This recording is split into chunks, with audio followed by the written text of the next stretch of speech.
Hello बच्चों, नमस्कार। Motion मंच पर आपका फिर स्वागत है। बेटे मैं अजीम खान सर। बेटे आज अपन एक नया लेक्चर लेकर आए हैं जिसमें आप पढ़ने वाले हो जैव विकास के पक्ष के प्रमाण में भाग, यानी इंग्लिश में बोले तो बेटे ये टॉपिक होगा evidence of evolution. Evidence of evolution. अब यहां पर ये जो इवोल्यूशन हुआ है या जैव विकास हुआ है, इसके प्रमाण क्या है? तो इस लेक्चर में अपन को यही देखना है कि जैव विकास के पक्ष में क्या क्या प्रमाण रखें जिससे हमें यह पता लगे कि इस सजीव का विकास इससे हुआ होगा। तो बच्चों इसमें अपन 3-4 प्रमाण प्रस्तुत करेंगे। मेरा पहला जो प्रमाण होगा वह होगा आकारिकी से जैव विकास के पक्ष में प्रमाण, यानी यहां पर अपन ये देखेंगे कि evidence of evolution from the morphology. Morphology का माने होता है बेटे शरीर की बनावट या शरीर की संरचना। तो यहां आप देखेंगे कि पहला जो प्रकार होगा वो तो आकारिकी से है। तो इसमें अपन को यह देखना है कि जो सजीव अंगों के आधार पर समानता दर्शाते होंगे उससे यह पता लगेगा कि भविष्य में ये पूर्वज आपस में समान रहे होंगे। तो ये तो है आकारिकी के आधार पर। दूसरा बेटे अपन पढ़ने वाले हैं यानी जीवाश्मिकी के आधार पर। तो जीवाश्मिकी के आधार पर सबसे ज्यादा प्रमाण मिलते हैं, याद रखना बच्चों। यानी सबसे ज्यादा अगर जैव विकास के पक्ष में प्रमाण मिलते हैं तो ये प्रमाण आपको मिलेंगे जीवाश्मिकी से। अब जीवाश्मिकी क्या है? आज किसी ने डायनासोर देखा था क्या बेटे? नहीं देखा, लेकिन आज अपन डायनासोर की शक्ल जानते हैं, है ना। किसी ने जावा मानव को देखा था क्या? नहीं देखा, लेकिन अपन किताबों में जावा मानव की शक्ल को देख लेते हैं। तो ये किसके आधार पर ऐसा हुआ है? तो ये हुआ है जीवाश्मों के आधार पर। वैज्ञानिकों को डायनासोर का जीवाश्म मिला तो उस जीवाश्म को नापतोल करके उसी के जैसा जीवाश्म बेटे, उसी का जैसा डायनासोर उन्होंने हमें किताबों में उसका चित्र बना दिया। तो कहने का मतलब ये हुआ कि जीवाश्म के आधार पर हमें ये सबसे ज्यादा प्रमाण मिलते हैं कि ये सजीव ऐसे विकसित हुआ होगा, या पहले ये ऐसा रहा होगा, बाद में ये ऐसा हो गया। उसके बाद में बेटे फिर भ्रूणिकी के पक्ष में अपन आएंगे।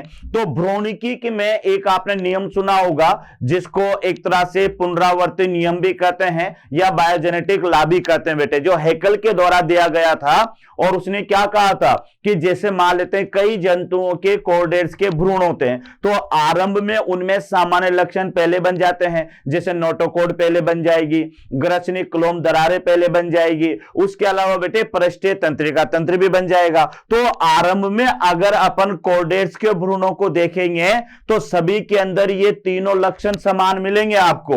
और फिर जैसे जैसे इनका विकास होता जाएगा वैसे वैसे लक्षणों में विशिष्टता आती जाएगी।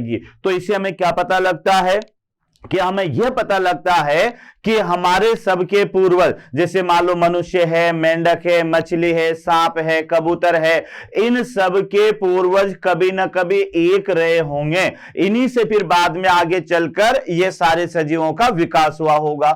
इसी तरह से बेटे ब्लास्टोपोर के आधार पर समानता देखी जाती है कि जब गेस्टुला अवस्था आती है तो वहां पर एक पोर बनता है जिसे ब्लास्टोपोर कहते हैं। अब ब्लास्टोपोर में अगर मुख बनाने वाले सजीव तो बेटे ये प्रोटोस्टोमिया है जिसमें ब्लास्टोपोर से मुख ही मुख बनेगा।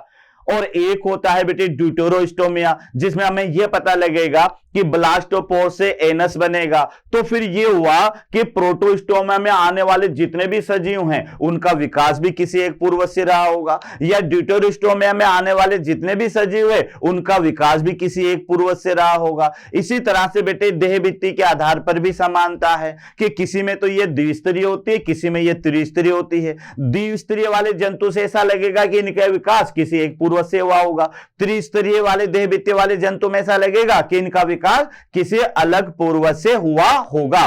तो यहां आपको ये देखना, इसमें यही प्रमाण पढ़ने बेटे। तो आज अपन शुरुआत करते हैं पहले प्रमाण से जिसका नाम होगा यानी आकारिकी से जैवक्ष के पक्ष में प्रमाण।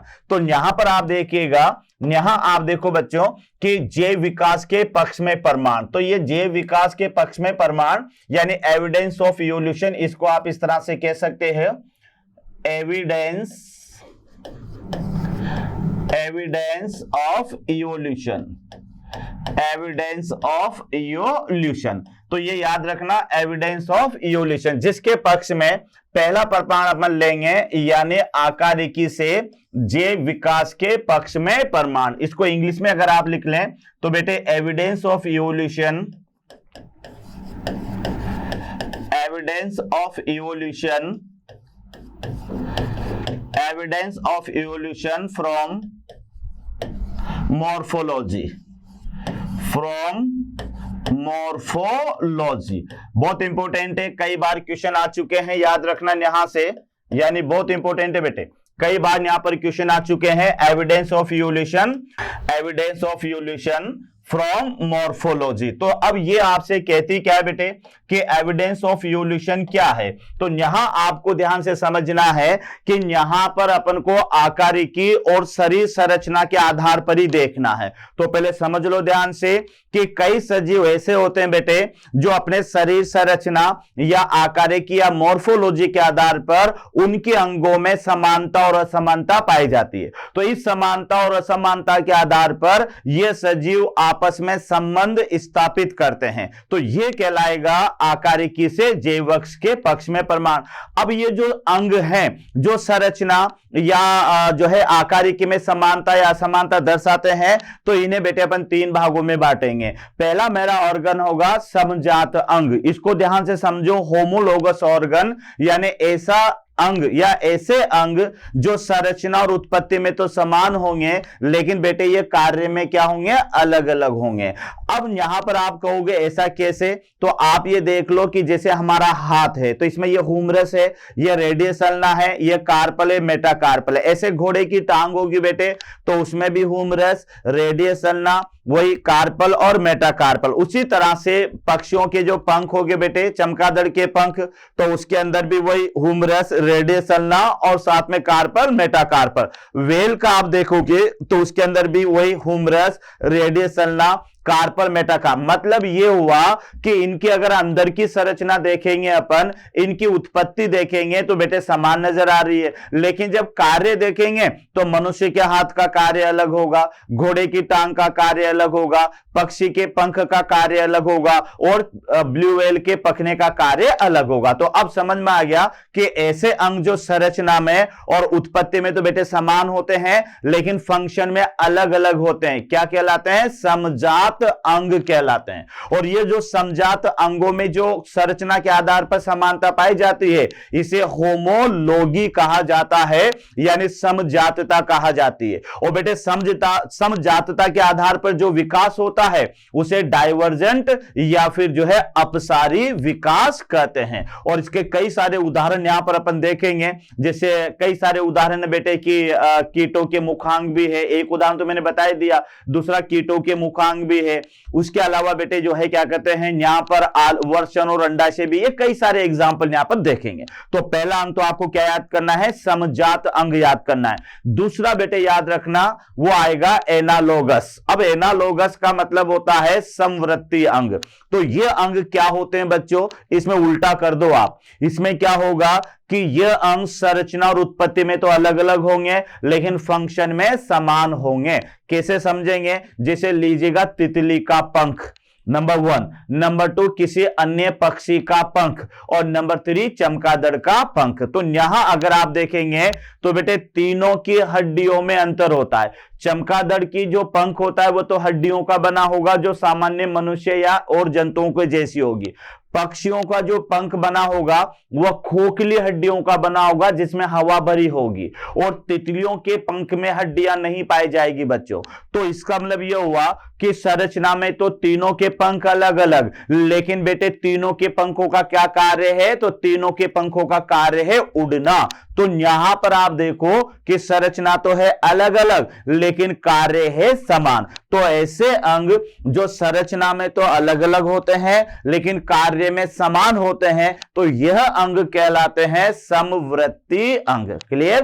अब समवर्ती अंगों में बेटे जो समानता पाई जाती है ना, जो इनके अंदर सिमिलरिटी पाई जाती है उसे अपन क्या कहेंगे, समवर्तीता यानी एनालॉजी कहेंगे। और एनालॉजी के आधार पर ध्यान रखना बच्चों, एनालॉजी के आधार पर जो विकास प्रदर्शित होता है उसे अभिसारित विकास यानी कन्वर्जेंट इवोल्यूशन कहते हैं। यानी क्या होगा बेटे कन्वर्जेंट इवोल्यूशन, कि एक ही आवास में अलग अलग प्रजातियां रह रही है और उन अलग अलग प्रजातियों में अगर कार्य की समानता देखने को मिलती है तो समझ लेना यह विकास होगा कन्वर्जेंट इवोल्यूशन। जैसे कैसे समझोगे कि जलाशय है, जलाशय में व्हेल मछली भी तैरने का काम करती है, छोटी मछलियां भी तैरने का काम करती है, ऑक्टोपस भी तैरने का काम करता है, कछुआ है तो वह भी तैरने का काम करता है। तो जलीय आवास में अलग अलग प्रजातियों का काम एक है, नहीं तैरेंगे तो डूब जाएंगे बेटे, तो एक ही समानता है तैर। लेकिन अगर उनके अंगों में देखेंगे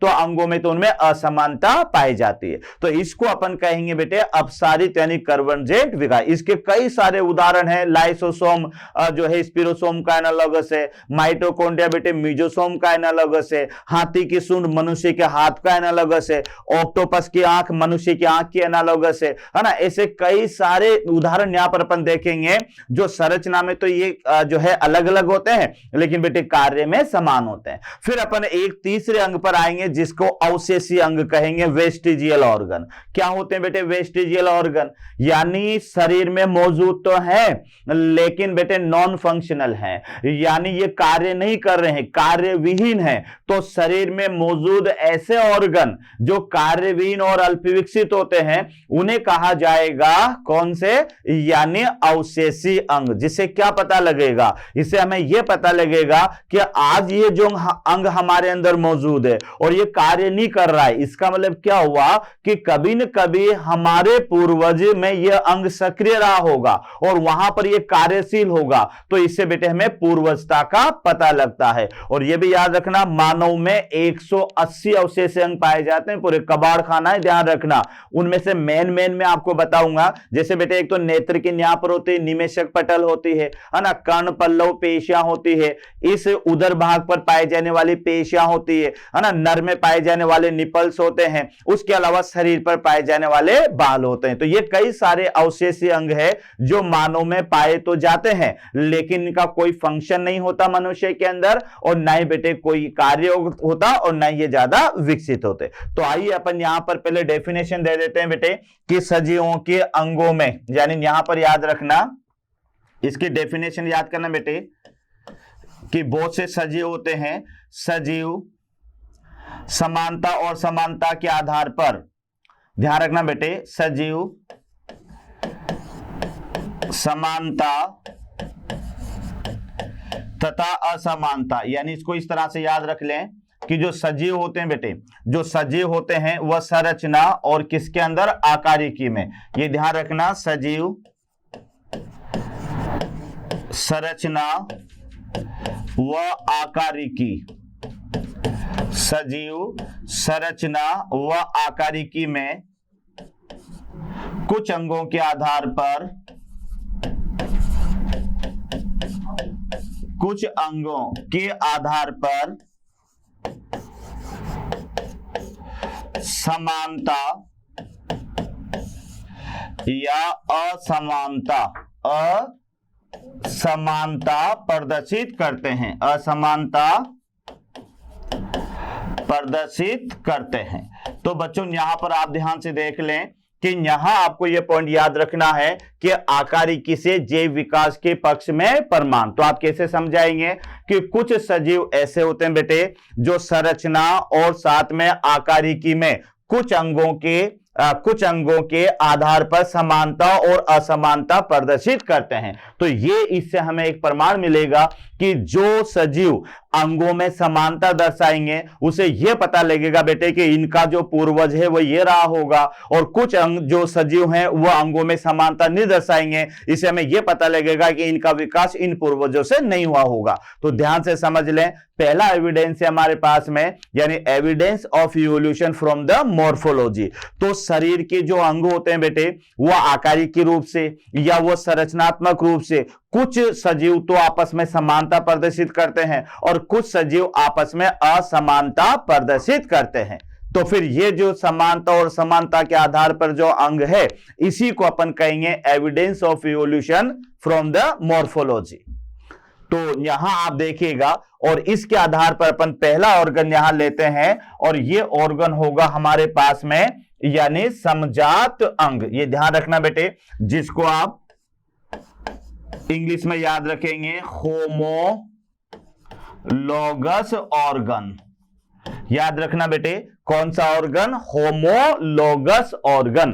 तो एक बार और समझ लें, होमोलॉगस ऑर्गन। तो होमोलॉगस ऑर्गन क्या होते हैं? यानी ऐसे अंग जो संरचना और उत्पत्ति में तो समानता दर्शाएंगे, लेकिन बेटे कार्य के आधार पर असमानता दर्शाएंगे। जैसे आप ये ले लो कि एक तो मनुष्य का हाथ है, तो बेटे ये जो हमारे हाथ होते हैं वो एक तरह से विभिन्न कार्य करने में सक्षम होते हैं, लेकिन दौड़ने में तो नहीं होते ना। ऐसा तो कोई मनुष्य नहीं है कि जब दौड़ता है तो नीचे पैर लगा के, हाथ लगा के फिर चार पैरों से दौड़े, तो ऐसा पॉसिबल नहीं है। लेकिन यही अगर आप घोड़े की टांग में देखोगे तो बेटे घोड़े की टांग के जो अग्र टांगे होती है, जो जिन्हें अपन अग्रपाद कहेंगे, तो बेटे याद रखना, अगर आंतरिक रचना देखोगे तो आंतरिक रचना में हमारी ये वाली जो बोन होती है ये हुमरस होती है।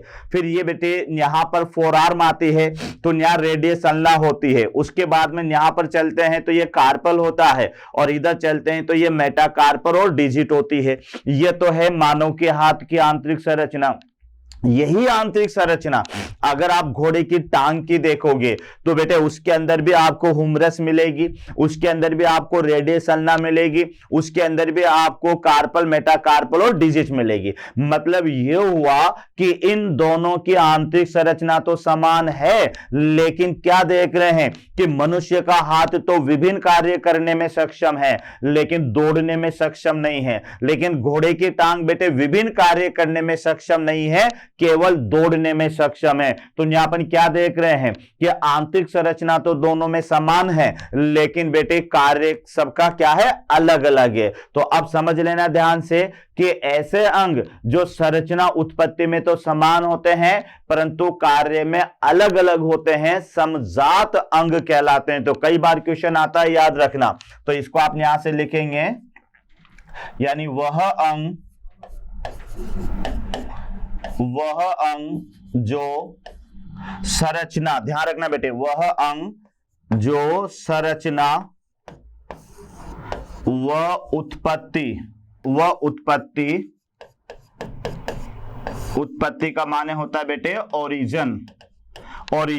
वह अंग जो संरचना उत्पत्ति में समान होते हैं, में समान, परंतु याद रखना बेटे, परंतु कार्य में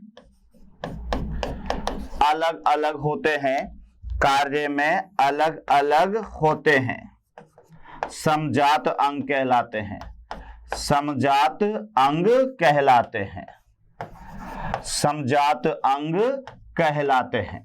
तो यहां आप देख ले बच्चों कि मैंने क्या लिखवाया कि एक तो संरचना उत्पत्ति में तो क्या लिखोगे बेटे आप? समान, ये ध्यान रखना, लेकिन कार्य में क्या होंगे? अलग अलग। तो ऐसे अंगों को आप क्या कहेंगे? ऐसे अंगों को आप कहेंगे समजात अंग। ये ध्यान रखना, याद हो गया आपको? क्या कहेंगे? समजात अंग किसे कहेंगे?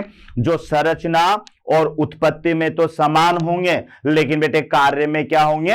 अलग अलग। जैसे मैंने आपको समझाया है कि कई सारे ऐसे अंग हैं जो कार्य में तो अलग अलग होंगे और संरचना में समान होंगे। जैसे फिर मैं रिपीट कर रहा हूं कि मानव का हाथ ले लीजिएगा बेटे, घोड़े की अगली टांग ले लीजिएगा, है ना, चमगादड़ का पंख ले लीजिएगा, और साथ में जो है क्या कहते हैं, उधर जो है क्या कहते हैं बेटे, वेल का पंख ले लीजिएगा। तो इन चारों की संरचना देखेंगे तो संरचना बिल्कुल समान मिलेगी, लेकिन बेटे फंक्शन देखेंगे तो इन सबका फंक्शन क्या होगा? अलग अलग होगा। इससे आप क्या पता लगा रहे हैं? इससे ये पता लगा रहे हैं कि इन चारों के जो पूर्वज हैं कभी न कभी एक रहे होंगे, तभी तो अभी बेटे ये कुछ अंगों में समानता दर्शाते हैं। तो समजातता का मतलब यही होता है कि इनके पूर्वज कभी न कभी समान रहे होंगे। अब ये जो यहां आप देख लो कि संरचना उत्पत्ति में ये समानता दर्शा रहे, तो ये पाए जाने वाली जो समानता है ना, इसे बेटे होमोलॉगी कहेंगे। तो इसमें यहां पर इसका दूसरा पॉइंट, ये तो मेरा पहला पॉइंट हो जाएगा बेटे, और इसका दूसरा पॉइंट आपको याद रखना है समजात अंगों के आधार पर। ये याद रखना बेटे, समजात अंगों के आधार पर पाई जाने वाली समानता, समजात अंगों के आधार पर पाई जाने वाली समानता, ये याद रखना बेटे, पाई जाने वाली समानता। और इस समानता को आप क्या कहेंगे, ये समानता कहलाएगी यानी होमोलॉगी, होमोलॉगी यानी इसको हिंदी में कहोगे समजातता। याद रखना ये क्या होगी बेटे, समजातता। तो ये थोड़ा सा ध्यान रख ले कि समजात अंगों के आधार पर, समजात अंगों के आधार पर जो समानता पाई जाएगी बेटे वह समानता कहलाती है होमोलॉगी। तो एक बार याद कर ले कि जो अंग संरचना, ये ध्यान रखना बेटे, एक तो ये याद रखना है यानी संरचना, और एक याद रखना बेटे उत्पत्ति। तो उत्पत्ति में तो कैसे, यानी समान, जबकि याद रखना बेटे यानी फंक्शन में कैसे होना चाहिए, यानी अलग अलग। तो ये आपको याद रखना है कि संरचना उत्पत्ति में तो समान हो परंतु कार्य में अलग अलग हो, तो ये अंग कहलाएंगे समजात अंग। और समजात अंगों के आधार पर जो समानता पाई जाएगी तो ये समानता कहलाएगी होमोलॉगी। और ये जो होमोलॉगी होती है बेटे ये डाइवर्जेंट इवोल्यूशन प्रदर्शित करती है। तो अगले नंबर पर अपन यहां पर देखते हैं, यानी यहां आप देखो कि होमोलॉगी जो है, यानी इसका तीसरा पॉइंट आपको याद रखना है बेटे,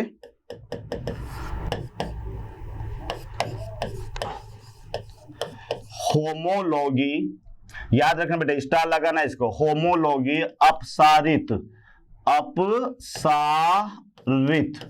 होमोलॉगी यानी अपसारित, इसको बोलेंगे बेटे divergent, divergent evolution, divergent evolution यानी अपसारित विकास दर्शाती है, अपसारित विकास दर्शाती है। तो ये थोड़ा सा ध्यान रखना है कि जो होमोलॉगी है ये कौन सा विकास दर्शाएगी, तो याद रखना बच्चों अपसारित विकास, अपसारित विकास प्रदर्शित करती है। तो यहां पर जो समजात अंग है तो समजात अंगों में जो समानता पाई जाती है उस समानता को कहेंगे होमोलॉगी, और होमोलॉगी प्रदर्शित करती है डाइवर्जेंट इवोल्यूशन। डाइवर्जेंट इवोल्यूशन क्या होता है बच्चों कि यहां पर हमारे पास में, यहां पर हमारे पास में मान लेते हैं कि यहां पर हमारे पास में ये ए स्पीसीज है, ये ए स्पीसीज है। अब इसे यहां पर ये बी बन रहा है, ये सी बन रहा है, या यहां पर ये डी बन रहा है। तो एक ही पूर्वज से अलग अलग प्रजातियां बनती है तो इसे कहा जाता है डाइवर्जेंट इवोल्यूशन। तो याद रखना बेटे एक ही पूर्वज से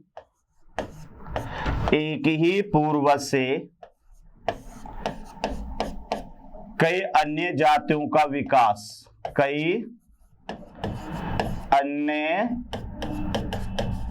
जातियों का विकास होना, अन्य जातियों का विकास, अन्य जातियों का विकास डाइवर्जेंट इवोल्यूशन कहलाता है, डाइवर्जेंट इवोल्यूशन कहलाता है, डाइवर्जेंट इवोल्यूशन कहलाता है। तो ये थोड़ा सा ध्यान दे ले कि यहां पर ये क्या कहलाएगा बच्चों, यानी डाइवर्जेंट इवोल्यूशन कहलाता है, डाइवर्जेंट इवोल्यूशन कहलाता है। तो ये थोड़ा सा याद कर ले कि एक पूर्वज, ये तो है बेटे न्यू स्पीसीज, यानी याद रखना ये तो है न्यू स्पीसीज, और ये यहां पर क्या है, ये कोई है पूर्वज, यानी ये कोई एंसेस्टर है। तो यहां आप देख ले कि यहां पर होमोलॉगी अपसारित विकास प्रदर्शित करती है। और अपसारित विकास क्या होता है कि एक पूर्वज से, ये ध्यान रखना बेटे, ये कोई हमारे पास में कोई पूर्वज है तो इस पूर्वज से कई अन्य नई जातियों का विकास होना ये कहलाएगा डाइवर्जेंट इवोल्यूशन, यानी अपसारित विकास कहलाता है। तो ये थोड़ा ध्यान दे ले कि पूर्वज एक ही रहेगा बेटे, जैसे यहां पर कोई पूर्वज है हमारे पास में, ये यहां पर कोई पूर्वज है ना, ये ए, ए यहाँ पर कोई स्पीसीज है। अब स्पीसीज में मान लो डार्विन के फिंच है, वो कई सारे उदाहरण मैं आपको बताऊंगा। तो ये जो ए स्पीसीज है, अब ये ए स्पीसीज आगे कन्वर्ट होते हैं बेटे बी में, लेकिन ए की जो अस्तित्व भी बना रहेगा। फिर ऐसे बेटे यहाँ पर कोई सी स्पीसीज प्रदर्शित होती है, या कोई फिर जो है क्या कहते हैं यहाँ पर डी स्पीसीज प्रदर्शित होती है। तो ये यहाँ पर आप देखो बेटे, तो ये तो था हमारे पास में, यानी एक ही पूर्वज से कई अन्य जातियों का विकास होना डाइवर्जेंट इवोल्यूशन कहलाता है। अब इसके एग्जाम्पल में बेटे पहला मैं एग्जाम्पल ले रहा हूं, एग्जाम्पल नंबर 1। और एग्जाम्पल नंबर 1 ये तो है बेटे यानी मनुष्य, ये ध्यान रखना बेटे, यहां पर मनुष्य, उसके अलावा फिर यहां पर दे रखा बेटे चीता, घोड़े की जगह अपन चीता ले लें। उसके अलावा दे रखी बेटे वेल, और साथ में दे रखा है चमगादड़, चमगादड़ के पंख, चमगादड़ के पंख, ये इसका एग्जाम्पल है। अब आप देखो ये बेटे मनुष्य है, तो मनुष्य में ये वाला पार्ट तो इसका क्या होगा, ये यहां पर ध्यान रख ले भले, ये तो बेटे इसका होगा हुमरस, ये यहां पर है हुमेरस, तो ये इसकी ये हुमरस होगी, ये इसकी हुमरस होगी, और ये इसकी हुमरस होगी। फिर यहां पर ये दे रखा है इसमें रेडियस और अल्ना, ये तो बेटे इसकी रेडियस अल्ना ये इस जगह पर होगी, इसकी रेडियस अल्ना इस जगह पर होगी, इसकी रेडियस अल्ना इस जगह पर होगी। फिर यहां पर ये दे रखा बेटे कार्पर, ये कार्पल्स, तो इसकी कार्पल्स ये यहां पर होगी, इसकी कार्पल्स बेटे यहां पर होगी, और हुमन की कार्पल्स यहां पर होगी। और फिर ये यहां पर दे रखा होता है यानी डिजिट्स, ये है मेटाकार्पल, इससे पहले बेटे मेटाकार्पल आएगी, है ना, ये ध्यान रखना, ये यहां पर है मेटाकार्पल, मेटाकार्पल, इसकी मेटाकार्पल ये यहां पर रहेगी बेटे, ये यहां पर मेटाकार्पल, इसकी ये यहां पर मेटाकार्पल, और हुमन की ये मेटाकार्पल। तो यहां आप देख ले कि मनुष्य में अगर देखें तो बेटे ये वाला यहां से लेके यहां तक ये पार्ट तो क्या है हुमरस है, उसके बाद में यहां से आप लेंगे तो यहां से लेके यहां तक ये वाला पार्ट इसका रेडियस अल्ना है।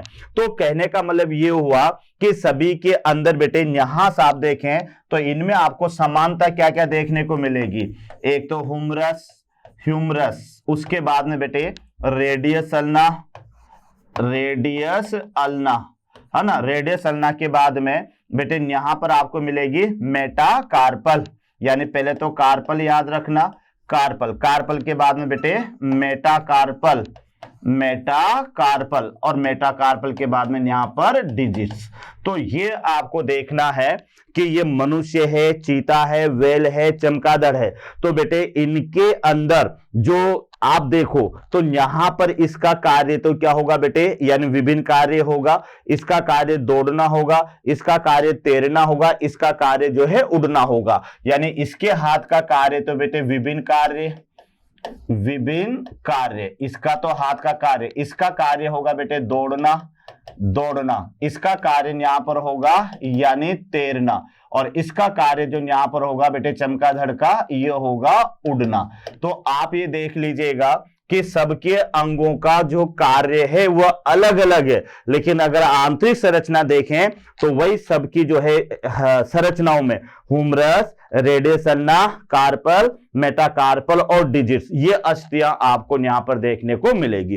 तो पहले एग्जाम्पल से आपको क्या पता लग रहा है कि बेटे ये जो संरचनाएं हैं ये अंगों में तो समानता दर्शा रही है, संरचना में तो ये समानता दर्शा रही है, लेकिन कार्य में ये अलग अलग हैं। जैसे बेटे सबकी सब ये जो यहां पर आपको अग्रपाद नजर आ रहे हैं उन सब में humerus, radius ulna, carpal, metacarpal और ये सारी अस्थियां मिलेगी, लेकिन फंक्शन आप देखोगे तो मनुष्य के हाथ का कार्य तो विभिन्न कार्य करना है, और चीते के अग्रपाद का कार्य दौड़ना है, और बेटे वेल के अग्रपाद का कार्य तैरना है, और चमगादड़ के पंख के अग्रपाद का कार्य है उड़ना। तो बच्चों यहां तो ये क्लियर हो गया कि यहां पर कार्य तो है अलग अलग लेकिन संरचना है समान। ये तो मेरा पहला एग्जाम्पल था। इसका अगला एग्जाम्पल देखते हैं बेटे, सेकंड एग्जाम्पल में इसमें याद रख लेना बेटे, यानी इसमें और भी कई सारे एग्जाम्पल है, वो एग्जाम्पल मैं यहां पर बता देता हूं। ये तो ये हो गया, उसके बाद में वर्षण और अंडाशय,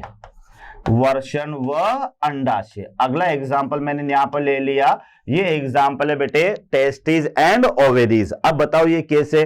तो वर्षण और अंडाशय जो होते हैं ये दोनों उत्पत्ति में मेसोडर्मल होते हैं बेटे, और ये दोनों जनन या युग्मकों का जो है यहां पर ये बनाते हैं। लेकिन अब हम क्या देखेंगे कि संरचना में तो एक जैसे हैं, क्योंकि दोनों की उत्पत्ति बेटे मेसोडर्म से होती है। आप देख लेना है ना, एनिमल टिश्यू के अंदर आपको ये टॉपिक मिलेगा। लेकिन फंक्शन अगर आप देखेंगे तो वर्षण तो बेटे शुक्राणु बनाता है, जबकि अंडाशय क्या बनाता है? अंडे बनाता है, एग बनाता है। जो शुक्राणु है वो तो नरयुग्मक होते हैं, और जो अंडाणु होते हैं वो बेटे मादा युग्मक होते हैं। तो यहां आप देख ले कि यहां पर जो है वर्षण और अंडाशय ये भी बेटे अलग अलग है। उसी तरह से अगर कीटों के मुखांग की बात आप करेंगे, है ना, mouth part of the insect, तो बेटे कीटों के जो मुखांग होते हैं सारे के सारे मुखांग वो काइटिन के बने होते हैं। लेकिन उनका फंक्शन देखोगे तो किसी के तो ये काटने भेदने वाले मुखांग होते हैं, किसी के चूसने वाले मुखांग होते हैं, है ना, किसी के लेपिंग वाले मुखांग होते हैं। तो फंक्शन के आधार पर बेटे मुखांग जो है वो अलग अलग होते हैं, लेकिन सारे कीटों के जो मुखांग होते हैं ये काइटिन के बने होते हैं। तो ये बेटे हमारे पास में पहला अंग था जिसका नाम था होमोलोगस ऑर्गन। तो बेटे आयु श्योर कि आपको समझ में आ गया होगा बेटे कि ये समजात अंग क्या होते हैं। एक बार मैं फिर बता देता हूं, ध्यान से सुन ले आप कि समजात का माने होता है बेटे कि यह अंग संरचना में और जो है उत्पत्ति में तो समान होंगे, लेकिन कार्य में अलग अलग होंगे। ये अंग जो आपस में समानता दर्शाएंगे उसे समजातता कहेंगे, और समजातता के आधार पर जो विकास होगा उसे डाइवर्जेंट इवोल्यूशन कहेंगे। और ये जो डाइवर्जेंट इवोल्यूशन होता है बच्चों, ये क्या होता है? एक ही पूर्वज से अनेक जातियों का विकास होना। यानी यहां पर आप देखो कि पूर्वज एक ही है बेटे, ये ध्यान रखना कि यहां पर ये पूर्वज एक ही है, लेकिन इस पूर्वज से बी सी डी के रूप में अलग अलग जातियां यहां पर बनती है। तो ये क्लियर हो गया। इसका एक उदाहरण ये यहां पर दे रखा है जो आपको याद रखना है, मानव, चीता, वेलो, चमगादड़ के पंख, जिसकी आंतरिक संरचना चारों की लगभग बराबर है बेटे। वही ह्यूमरस, रेडियसन्ना, कार्पल, मेटाकार्पल और डिजिट्स, तो इनकी है। लेकिन फंक्शन देखेंगे तो चारों के अंदर फंक्शन क्या है? अलग अलग है। ओके, आगे आइएगा बेटे। अगला जो ऑर्गन होगा हमारा, ये ऑर्गन होगा समवृत्ति अंग। यानी ये जो ऑर्गन है ये ऑर्गन है बेटे यानी समवृत्ति। इसको इंग्लिश में याद रखें आप, इसे कहोगे एनालॉगस ऑर्गन। एनालॉगस ऑर्गन यानी the organ which similar in function but different in structure and the origin. यानी ऐसे अंग जो अब उल्टा हो जाएगा बेटे, यानी यहां संरचना और उत्पत्ति में तो ये अलग अलग होंगे, लेकिन फंक्शन में ये अंग क्या होंगे? समान होंगे।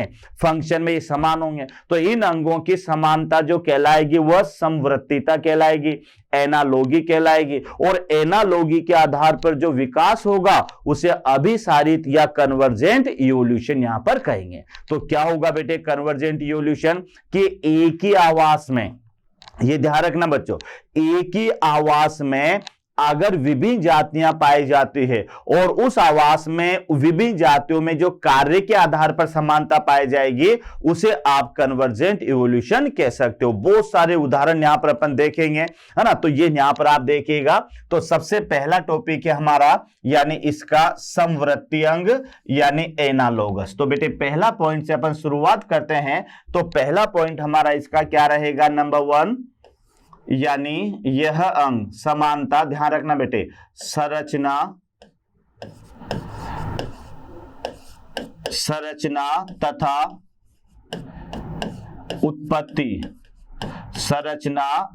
उत्पत्ति में असमान।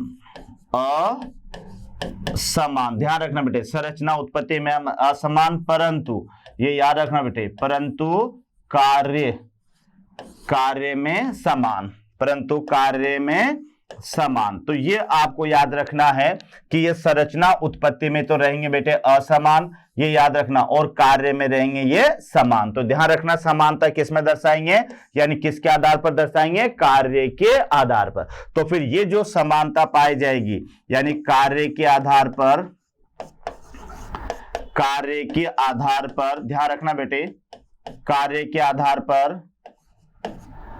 पाई जाने वाली समानता, पाई जाने वाली समानता, पाई जाने वाली समानता। और इस समानता को आप क्या कहेंगे? इस समानता को कहोगे एनालॉगी। इस समानता को आप कहोगे एनालॉगी, यानी समवर्तीता। समवर्तीता याद रखना बेटे, इस समानता को कहोगे एनालॉगी। तो ध्यान रखना, कार्य के आधार पर कहोगे समानता पाई जाएगी तो यह समानता कहलाएगी एनालॉगी। क्लियर? और एनालॉगी जो होगी, यहां पर याद रखना बेटे, एनालॉगी जो है, एनालॉगी कौन सा विकास? अभिसारित। याद रखना, अभिसारित।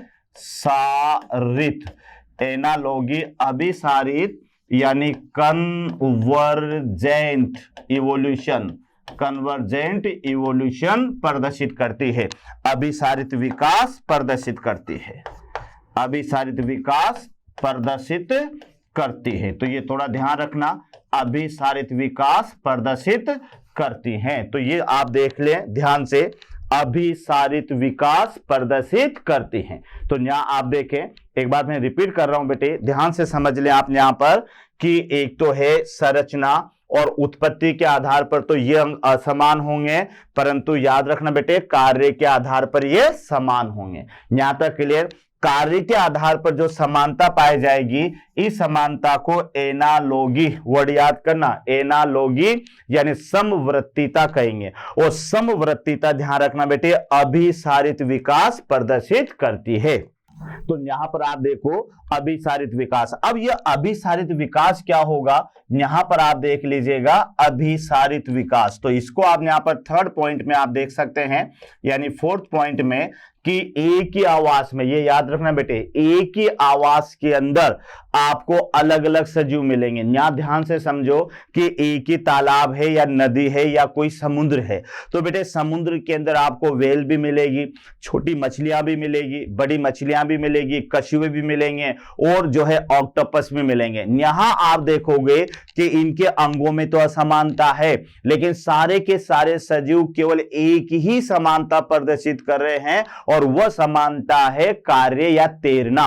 तो कार्य के आधार पर जो समानता पाई जाएगी बेटे, उसको कहेंगे कन्वर्जेंट इवोल्यूशन। तो मैं आपको बता देता हूं कि कन्वर्जेंट इवोल्यूशन क्या होता है। एक ही आवास में, यह वर्ड याद रखना बेटे, एक ही आवास में, एक ही आवास में उपस्थित, एक ही आवास में उपस्थित विभिन्न प्रजातियां, एक ही आवास में उपस्थित विभिन्न प्रजातियों, एक ही आवास में उपस्थित विभिन्न प्रजातियों में पाई जाने वाली,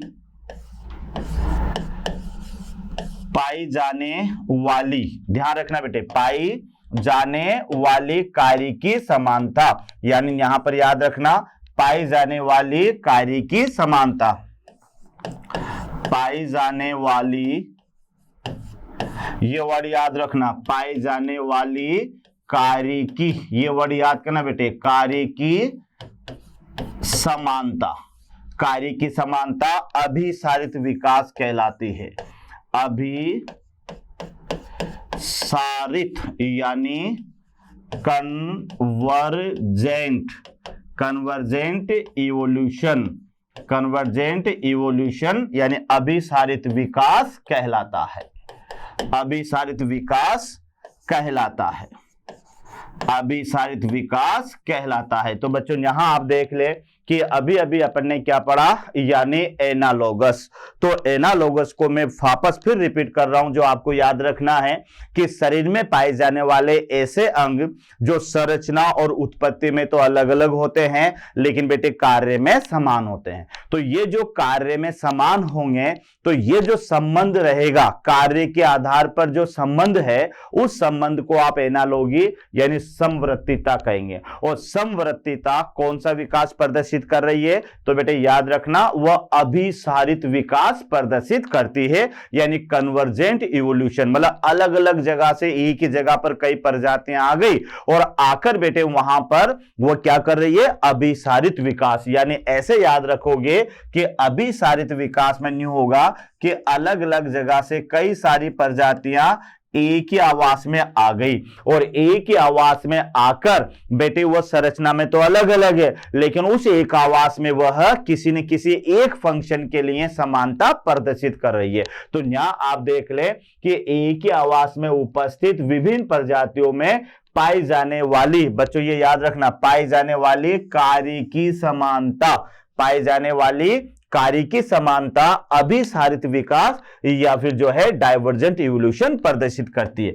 अब बच्चों इसके एग्जाम्पल देखें, कितने एग्जाम्पल है इसके, है ना, एग्जाम्पल। तो ये देखो बेटे इसके एग्जाम्पल अपन देखते हैं। पहला एग्जाम्पल पर लेते हैं, तो पहला एग्जाम्पल यानी यहां ले लें तितली,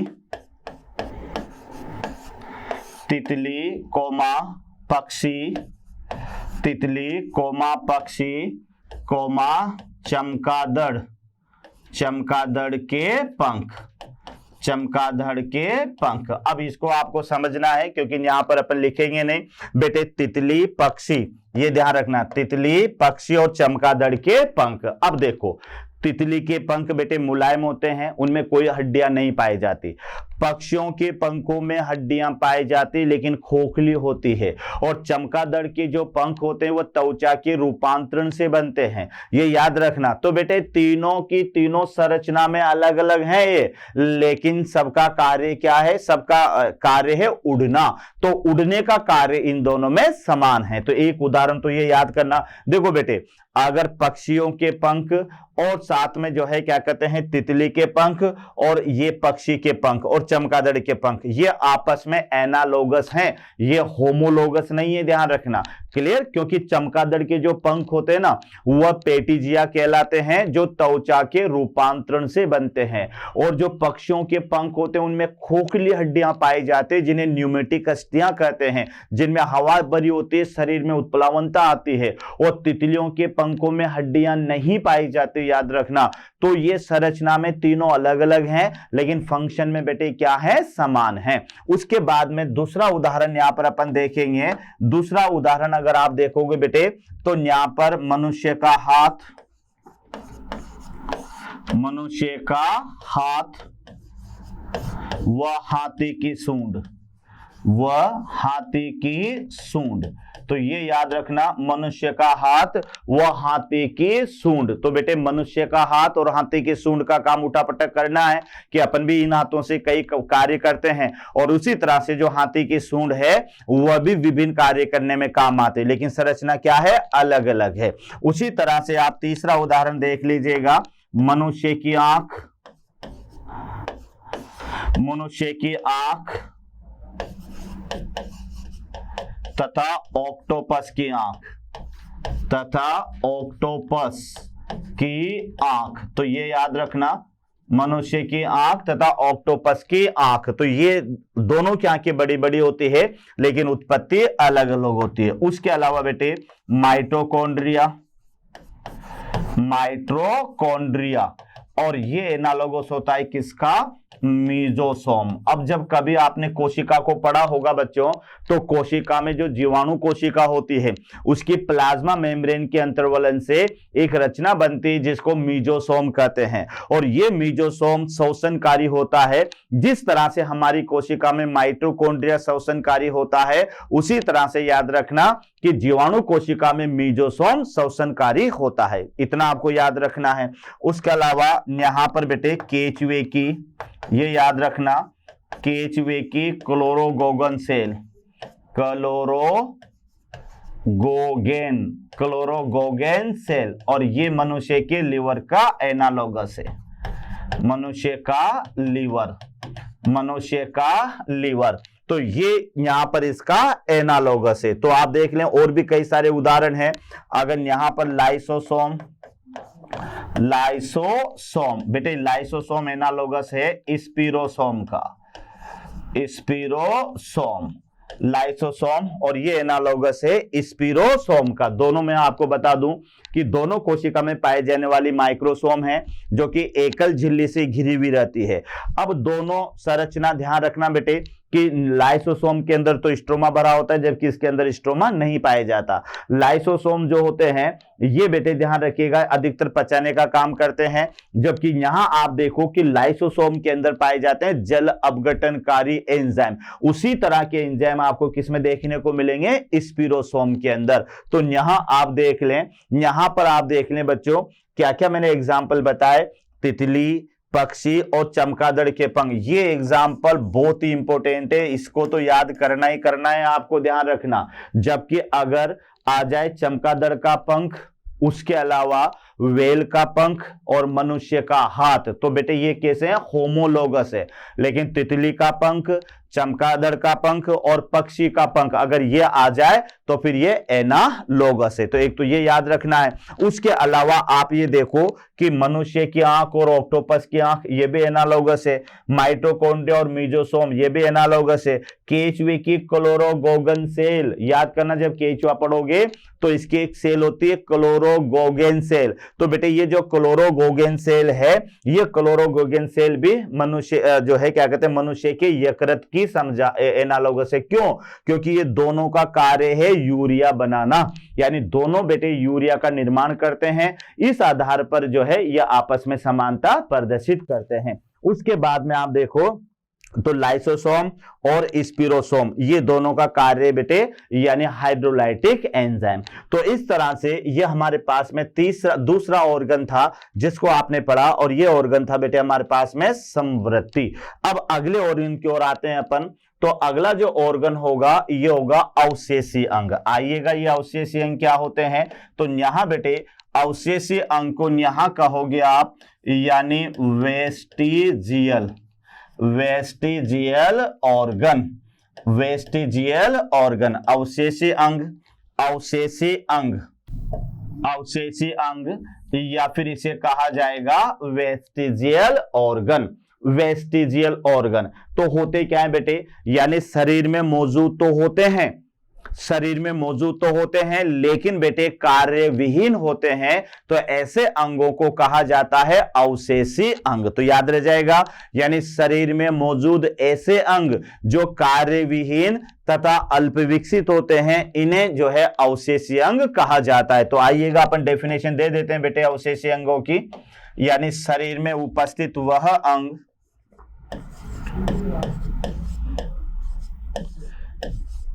शरीर में उपस्थित वह अंग जो अल्प विकसित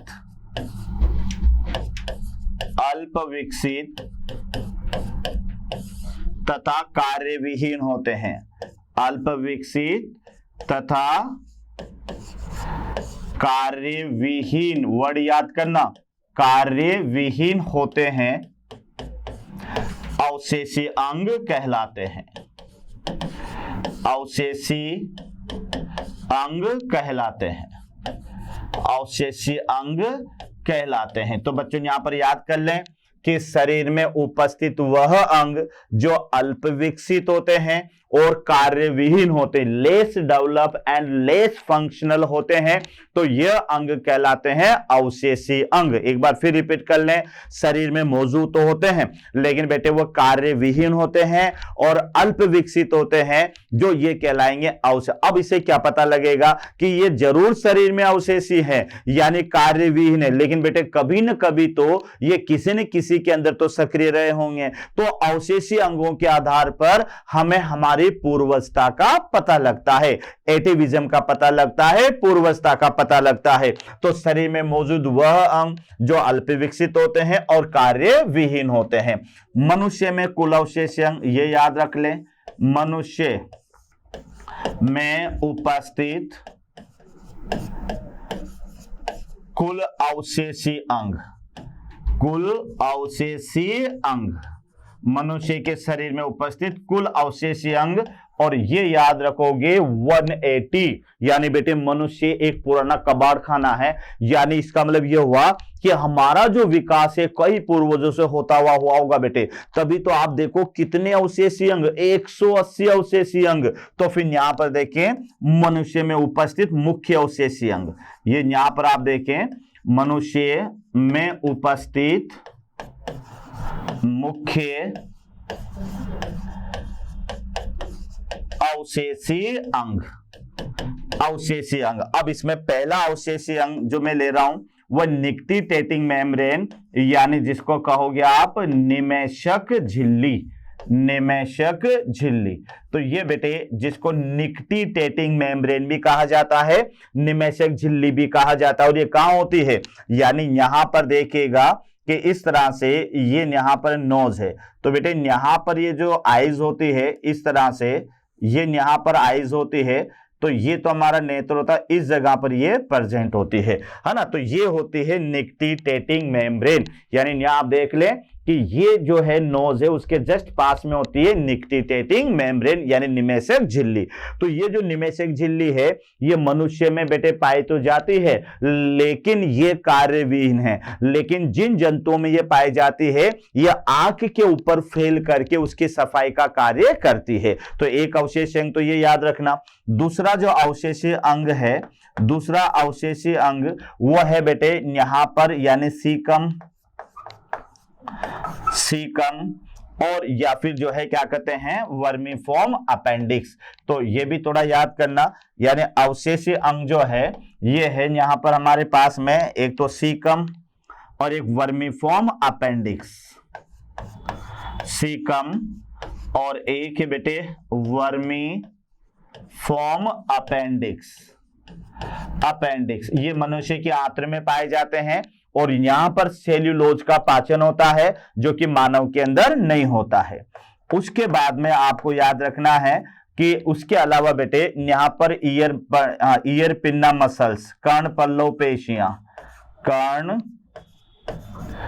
पल्लव पेशियां, कर्ण पल्लव पेशियां यानी ईयर मसल। तो ध्यान रखना कई बच्चे क्या समझते हैं कि हमारे जो ईयर पिन्ना है ये ईयर पिन्ना ही अवशेषीय है। गलत जवाब है बेटे, क्योंकि ईयर पिन्ना अगर अवशेषीय होते और यहां से इसको हटा देते तो हमारे कान में इतना सा छेद आता, फिर कोई कीप लगाकर अपन को किसी चीज को सुनना होता, याद रखना। लेकिन ये कान क्या करते हैं, ध्वनि तरंगों को इकट्ठा करके और ये हमारे मध्य कान के अंदर भेजते हैं। तभी तो याद है ना, कोई अगर कुछ बुराई करता है तो कान तो रहता है, ये हाथ और लगा लेते हैं पीछे ताकि कोई तरंग निकल नहीं जाए, ताकि अपन ना सुन सके। तो बेटे ध्यान रखना, सुनने के लिए ध्वनि तरंगों को ये जो कर्ण पल्लव है ये इकट्ठा करके हमारे अंदर अंतःकरण में भेजते हैं। तो ये अवशेषीय नहीं है, लेकिन हाँ हम हमारे कान को हिला नहीं सकते। ऐसा नहीं कि हमारे पीछे से कोई बुराई करता है तो बिना मुड़े कान को ही मोड़ ले अपन, ऐसा पॉसिबल नहीं होता। जबकि बिल्लियों में, कुत्तों में बेटे इस तरह से कान को ये हिला देते हैं। तो ये कान के अंदर जो कर्ण पल्लव पेशियां पाई जाती है ये मनुष्य में क्या होती है, ये मनुष्य में बेटे अवशेषीय होती है, कर्ण पल्लव अवशेषीय नहीं होता। उसके बाद में आगे चलो तो बेटे 4th नंबर पर यहां पर याद रखना, यानी उदर पेशियां, उदर पेशियां, उदर पेशियां यानी इसको एब्डोमिनल मसल्स कहते हैं। जैसे बेटे ये यहां पर पेशियां होती है तो आपने भी देखा होगा कि इस तरह से यहां पर ये बहुत सारे जो है एक्सरसाइज करने वाले व्यक्ति इस तरह से मसल्स बना लेते हैं बेटे। तो ये मसल्स कहलाती है उदर पेशियां। जैसे सलमान खान वगैरह को आपने देखा होगा। तो आप मुझे बता दो, सलमान खान शर्ट उतार के इनको दिखाने के अलावा कोई और काम में लेता है क्या? नहीं लेता है। तो याद रखना इनका बॉडी के अंदर कोई फंक्शन नहीं है, लेकिन फिर भी बहुत से व्यक्ति एक्सरसाइज करके 6 एब्स बना लेते हैं, 2 एब्स बना लेते हैं। तो ये एब्स जो होते बेटे ये एब्डोमिनल मसल्स ही होती है। तो इनका दिखाने के अलावा कोई बॉडी के अंदर कार्य नहीं है। तो ये याद रखना। उसके अलावा बेटे याद रखना कि पांचवा जो कार्य होगा, पांचवा जो कार्य होगा ये होगा शरीर पर उपस्थित रोम, शरीर पर उपस्थित रोम तथा नर में उपस्थित निप्पल, नर में उपस्थित निप्पल। तो ये भी याद रखोगे कि शरीर पर उपस्थित जो रोम है इनका भी कोई फंक्शन नहीं होता, और साथ में जो नर में पाए जाने वाले निप्पल होते हैं बेटे इनका भी कोई कार्य नहीं होता। तो ये भी मानव में अवशेषी पाए जाते हैं।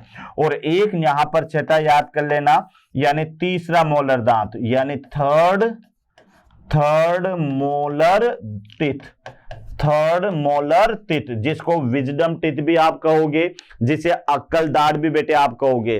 तो ये जो विजडम टीथ होती है या अक्कल दाढ़ होती है, ये भी याद करना बेटे, ये तीसरा मोलर दांत है, क्योंकि ये इतने पीछे होती है कि वहां तक जाते जाते ये भोजन को चबाने में मदद नहीं करती है, याद रखना। इस कारण से इसको बोला जाता है मानव में अवशेषी। तो याद कर लो बच्चों, कौन कौन से मुख्य मैंने आपको बता दिए जो मानव में अवशेषी होते हैं।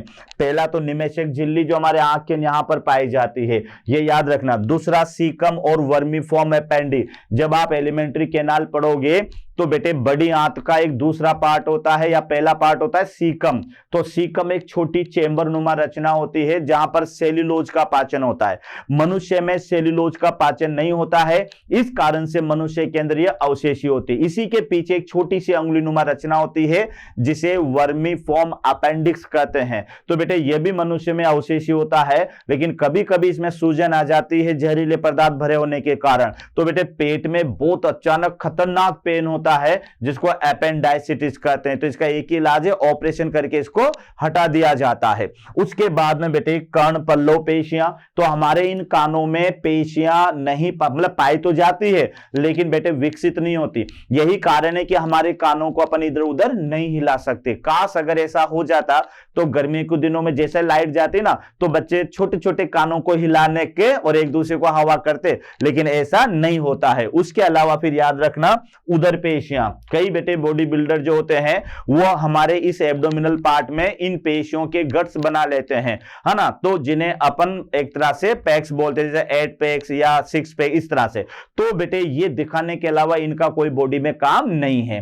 उसके अलावा शरीर पर उपस्थित रोम, यानी हमारे शरीर पर जो बाल पाए जाते हैं, सिर पर नहीं बेटे, शरीर पर और जगह पर जो बाल पाए जाते हैं हाथों पर, इन पर, क्या ये सर्दी को रोकते हैं? है ना, नहीं रोकते। यानी बॉडी के अंदर इनका कोई फंक्शन नहीं होता। नर जो होता है बेटे, अगर कोई आपसे पूछ ले बताओ स्तन ग्रंथियां किसमें पाई जाती है, तो नर और मादा दोनों में पाई जाती है। लेकिन मादा के अंदर बेटे ये सक्रिय होती है और नर के अंदर ये निष्क्रिय होती है। तो नर के अंदर जो निप्पल पाए जाते हैं उनका भी कोई कार्य नहीं होता। और लास्ट में तीसरा मोलर दांत है जो कि हमारी दाढ़ के सबसे एंड में आता है। बेटे ध्यान रखना, 18 से 25 साल की उम्र में आता है, उसे थर्ड मोलर दांत या फिर उसको कहते हैं यानी विजडम टीथ। तो ये तो था हमारे पास में यानी मनुष्य में पाए जाने वाले अवशेषी अंग, अवशेषी अंग। तो ये ध्यान रखना बेटे, क्लियर। अब यहां पर अपन देखेंगे अगला जो टॉपिक आएगा हमारा, ये आएगा अनुकूली विकिरण। अब इसको मैं आपको पहले डेफिनेशन बता देता हूं। अनुकूली विकिरण क्या होगा बेटे, यानी इसको आप बोलोगे यानी एडाप्टिव रेडिएशन, यानी इसको कहा जाता है एडाप्टिव रेडिएशन। ये ध्यान रखना, अडैप्टिव रेडिएशन, अडैप्टिव रेडिएशन। अब इसकी आपको डेफिनेशन समझनी है कि यहां पर आप देखो बेटे, ये तो उदाहरण है डार्विन के फिंचे, ये उदाहरण है डार्विन के फिंचे, और ये उदाहरण है मार्सुपियल एनिमल्स, है ना, वो अपन यहां पर देखेंगे। तो ये यहां पर आप देखिएगा ये सारे के सारे हैं मार्सुपियल्स एनिमल। अब ये एडाप्टिव रेडिएशन क्या होता है ये देखना है। हाँ, एडाप्टिव रेडिएशन क्या होता है बेटे कि यहां पर देखिएगा एक ही भौगोलिक क्षेत्र में, यानी इसकी डेफिनेशन आप लिख लें इस तरह से, यहां पर एक ही भौगोलिक क्षेत्र में उपस्थित प्रजातियों का, एक ही भौगोलिक क्षेत्र में उपस्थित प्रजातियों का अलग अलग भौगोलिक क्षेत्र में, अलग अलग भौगोलिक क्षेत्र में प्रसारित होना, प्रसारित होना। बस ये इसकी डेफिनेशन याद कर लें, फिर मैं एग्जांपल तो बताऊंगा इसे यहाँ पर कि एक ही भौगोलिक क्षेत्र में उपस्थित प्रजातियों का अलग अलग भौगोलिक क्षेत्र में प्रसारित होना। ये ध्यान रखना बेटे, इस पर याद रखना, अलग अलग भौगोलिक क्षेत्र में प्रसारित होना, तो ये कहलाता है एडाप्टिव रेडिएशन। परिभाषा ध्यान रख लो, एक ही आवास में या एक ही भौगोलिक क्षेत्र में बेटे कई सारी प्रजातियां हैं, फिर ये प्रजातियां वहां से अलग अलग क्षेत्र में प्रसारित हो गई तो फिर इसे कहा जाएगा यानी अनुकूली विकिरण। अब इसका पहला उदाहरण है बेटे, पहला एग्जाम्पल है इसका, एग्जाम्पल नंबर 1 यानी डार्विन के फिंचे। तो डार्विन के फिंचे में आप देखो बेटे, ये पहले नंबर की इसकी चोंच इस तरह से है, इसमें आप देखोगे तो ये चोंच इस तरह से जा रही है, इसमें चोंच बेटे ये इस तरह से जा रही है और इसकी चोंच ये इस तरह से जा रही है। तो आप ये देखो कि डार्विन, देखो समझो ध्यान से कि डार्विन जब बीगल नामक जहाज पर बैठकर बेटे गैलापागोस द्वीप पर गया तो वहां उसने सबसे विचित्र चिड़ियाओं को देखा जिनका नाम दिया उसने डार्विन के फिंचे। ये जो चिड़ियाएं थी बेटे ये दक्षिण अमेरिका से गई हुई एक प्रजाति थी, ध्यान रखना, लेकिन गैलापागोस क्या था, 20 से 22 द्वीपों की छोटी छोटी श्रृंखला थी। तो उस श्रृंखला पर उसने देखा कि अलग अलग चोंच वाली चिड़ियाएं वहां के वातावरण के अनुसार जो है वो अलग अलग है। तो ये चिड़ियाएं पहले एक ही प्रजाति की हुआ करती थी, लेकिन भौगोलिक बाधा के कारण बेटे ये अलग अलग द्वीपों पर जाकर निवास करने लगी। फिर वहां के वातावरण के अनुसार इनकी चोंच में बदलाव आ गया, तो इनकी चोंच में बदलाव आया तो ये अलग अलग तरह की चोंच उसने देखी, तो वहां पर उसने दे दिए डार्विन के फिंचे। तो पहले तो बेटे ये एक ही आवास में थी, लेकिन बाद में ये विभिन्न आवासों में प्रसारित हो गई, तो ये उदाहरण था डार्विन के फिंचे। दूसरा उदाहरण बेटे यहां पर आप लोगे, ये सेकंड एग्जांपल है यहां पर दूसरा, मार्सुपियल एनिमल, मार्सुपियल जंतु, मार्सुपियल जंतु। तो मार्सुपियल जंतु जिनमें ये शिशुधानी पाए जाते बेटे उन्हें मार्सुपियल एनिमल्स कहा जाता है। ऐसा माना जाता था कि बेटे पहले ये एक ही आवास में मौजूद थे यानी एशिया महाद्वीप में, बाद में बेटे भौगोलिक बाधाओं के कारण यहां से ऑस्ट्रेलिया महाद्वीप अलग हो गया। तो यहां आप देखो कि पहले मार्सुपियल एनिमल्स थे, लेकिन बेटे ये मार्सुपियल एनिमल्स ये जैसे यहां पर ये शुगर ग्लाइडर है, ये तस्मानिया ओल्फ है, ये टाइगर कैट है, ये बेटे बैंडिट एंटर है, ये मार्सुपियल है, ये कंगारू है, ये ओम्बेट है, ये बैंडिकूट है, ये कायला है। तो इस तरह से ये अलग अलग जंतु जो हैं अलग अलग आवास में प्रसारित हो गए। तो ये दूसरा उदाहरण है मार्सुपियल जंतु, मार्सुपियल जंतु, मार्सुपियल जंतु। तो याद रखना बेटे, एक बार फिर मैं लिखवा देता हूं, यानी मार्सुपियल जंतु। और इसका तीसरा एग्जाम्पल है, वो एग्जाम्पल है यानी लंग्स फिश, लंग फिशेस। अगला जो इसका एग्जाम्पल है वो है फेफड़ा मछलियां। तो फेफड़ा मछलियां बेटे तीन तरह की होती है, एक तो लेपिडोसाइरेन, लेपिडोसाइरेन, दूसरी होती है नियोसेरेटेडस, नियोसेरेटेडस, और तीसरी यहां पर होती है प्रोटोप्टेरस, प्रोटोप्टेरस। तो ये तीन तरह की फेफड़ा मछलियां होती है। तो बेटे एक फेफड़ा मछली तो दक्षिणी अफ्रीका से है, एक फेफड़ा मछली ऑस्ट्रेलियन लंगफिश है और एक अमेरिकन लंगफिश है। ऐसा माना जाता था कि पहले तीनों मछलियां जो है वो बेटे एक ही आवास में थी, लेकिन भौगोलिक बाधाओं के कारण ये अलग अलग आवास में प्रसारित हो गई। तो याद रखो बेटे, यानी तीन एग्जाम्पल इसके आपको याद रखना है एडाप्टिव रेडिएशन के। पहला एग्जाम्पल तो डार्विन के फिंचे, ये सीधा याद रखना आप, डार्विन के फिंचे, डार्विन के फिंचे ये है, ये यहां पर ध्यान रखना बेटे, adaptive, adaptive radiation, adaptive radiation के एग्जाम्पल याद रखना, ये सीधा क्वेश्चन आता है। तो डार्विन के फिंचे भी, डार्विन के फिंचे, और सेकंड मार्सुपियल एनिमल, मार्सुपियल जंतु, मार्सुपियल जंतु, और तीसरा फेफड़ा मछलियां, फेफड़ा मछलियां।